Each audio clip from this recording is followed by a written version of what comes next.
அவனருளாலே அவன்தாள் வணங்கி அப்படிங்கிறது தான்.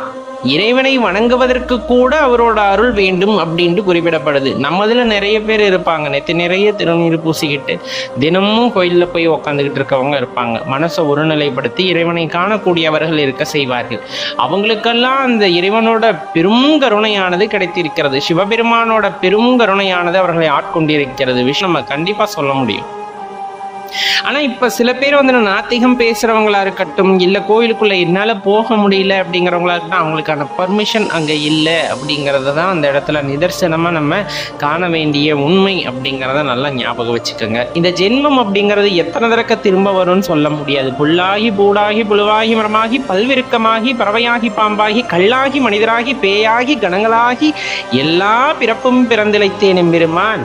அசையும் அசையா பொருட்களாக பல பிறவிகளை எடுத்து விட்டாலும் இந்த பிறவி அப்படிங்கிறது எத்தனாவது பிறவி, இதுக்கப்புறம் நமக்கு இருக்குமா, அந்த இறைவனை சேவிப்பதற்கான வாய்ப்பு நமக்கு கிடைக்குமா அப்படிங்கிறதெல்லாம் நமக்கு தெரியாது.